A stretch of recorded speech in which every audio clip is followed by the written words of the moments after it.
Mas me fala, Bia, como é que começou essa sua aventura profissional? Caramba, começou, acho que desde quando eu me entendo por gente, né? Porque a comunicação sempre esteve muito presente na minha vida. É um traço da minha personalidade, de quem eu sou. Então, com 6 anos de idade, eu comecei a estudar música. Entrei no conservatório musical por condicionamento do meu pai. E era porque eu era uma criança muito agitada, não era uma pessoa que conseguia se concentrar muito. E meu pai estava tentando uma via de possibilidade que ele podia, sei lá, me ajudar de alguma forma. E eu lembro que quando eu comecei na música, eu detestava pra caramba. Porque tinha tudo o que eu não gostava, né? Era disciplina, era cobrança, era pressão. Até o momento que eu comecei a entender que aquela dinâmica ali era a oportunidade de eu expressar toda a minha energia, a minha autenticidade e o que eu ainda não entendia, mas que era a minha arte. Posteriormente, com 12 anos, eu entrei no teatro, fiz Wolf Maia e me formei por lá. E eu tinha uma ideia muito certa de que a minha vida era aquilo, que eu ia ser uma atriz. E aí, quando eu comecei a ser introduzida dentro da profissão de fato, e entender que a realidade e a dinâmica não é uma dinâmica onde você tem um autocontrole, onde você, na verdade, é um ambiente onde você está muito à mercê da decisão do outro, e eu vi que os avanços que eu buscava para minha carreira e profissionalmente não iam acontecer da maneira como eu gostaria, mas sim da maneira que alguém decidiria por mim, eu entendi também que ele não era o meu ambiente de atuar. Só que aí era toda uma ideia de vida de uma criança, uma adolescente que se formou acreditando que essa era a certeza de quem ela seria no mundo. E aí eu lembro que quando eu regredi, né, nesse sonho, eu entrei na minha faculdade de mídias sociais. E foi muito engraçado porque eu tinha um entendimento muito escasso do que era a profissão. E quando eu entrei na faculdade, inclusive na Belas Artes, foi a primeira faculdade aqui no Brasil que sediou esse curso. Então, naquele momento que eu entrei, eu achei que eu estava entrando para eu ia me formar como blogueira.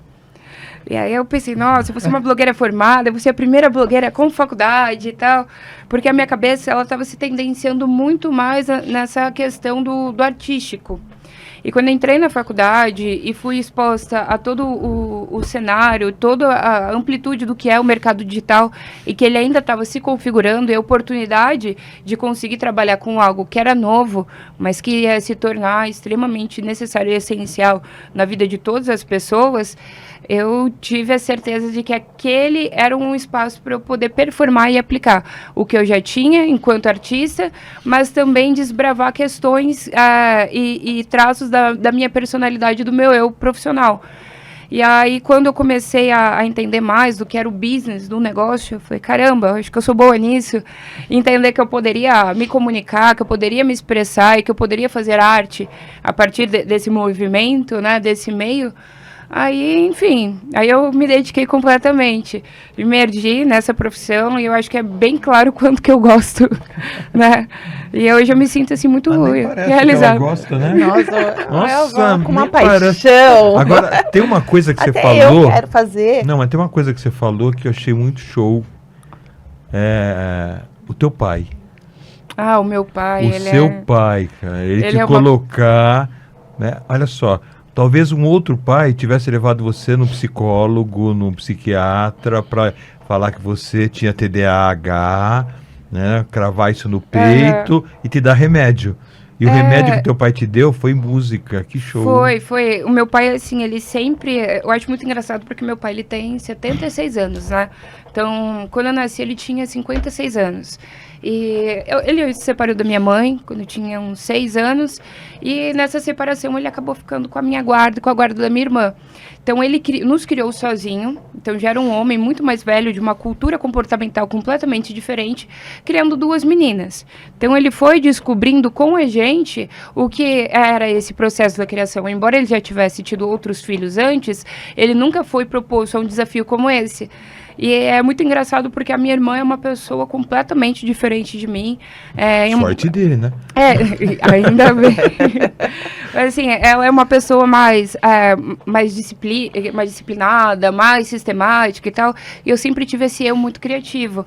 E eu vejo que ele, dentro da nossa criação, ele, mesmo sem esse conhecimento que a gente tem hoje, né, do que é a psicologia, do que é a psicanálise e tal, ele mesmo sem essa base, ele conseguia compreender que eu era um ser humano e que minha irmã era outro, e que os meus estímulos, eles precisavam ser outros.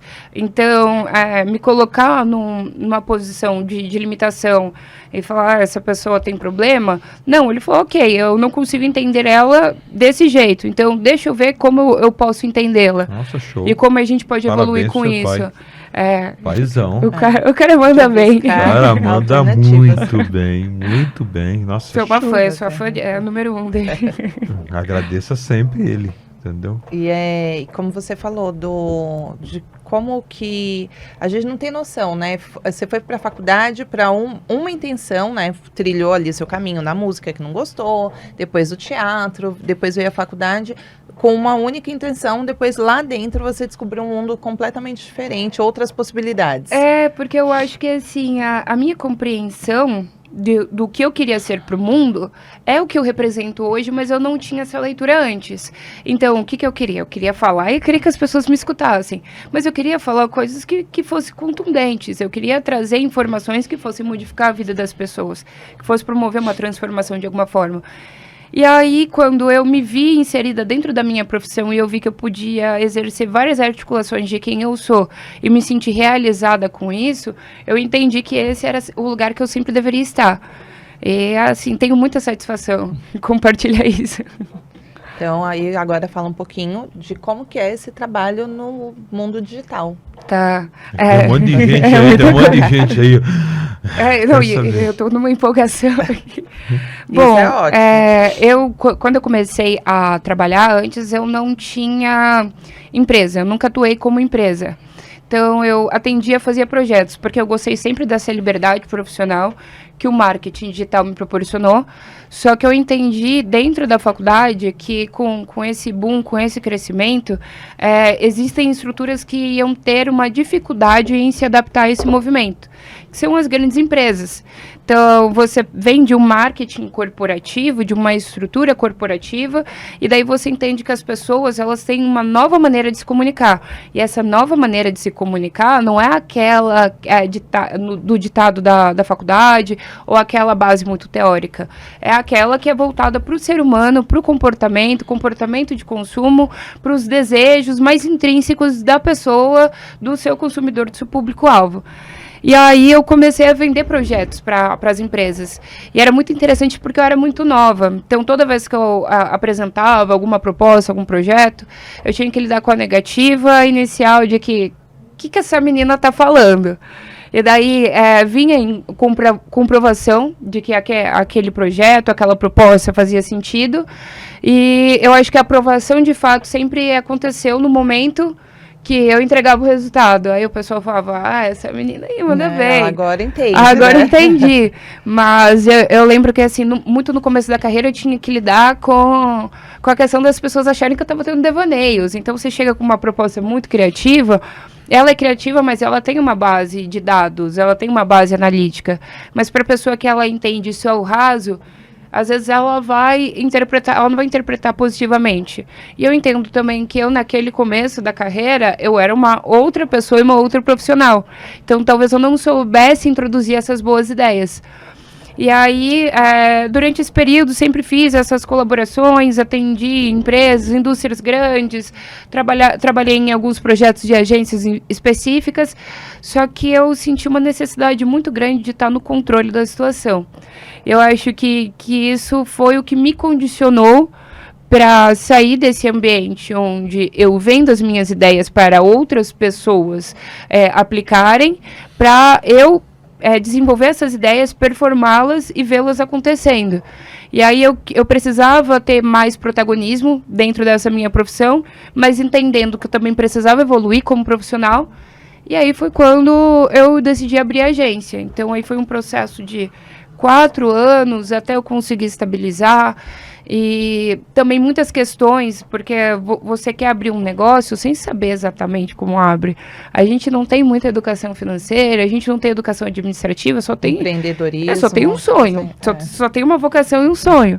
E aí eu acabei, durante esse período, também entendendo qual que era a minha posição dentro desse meu objetivo.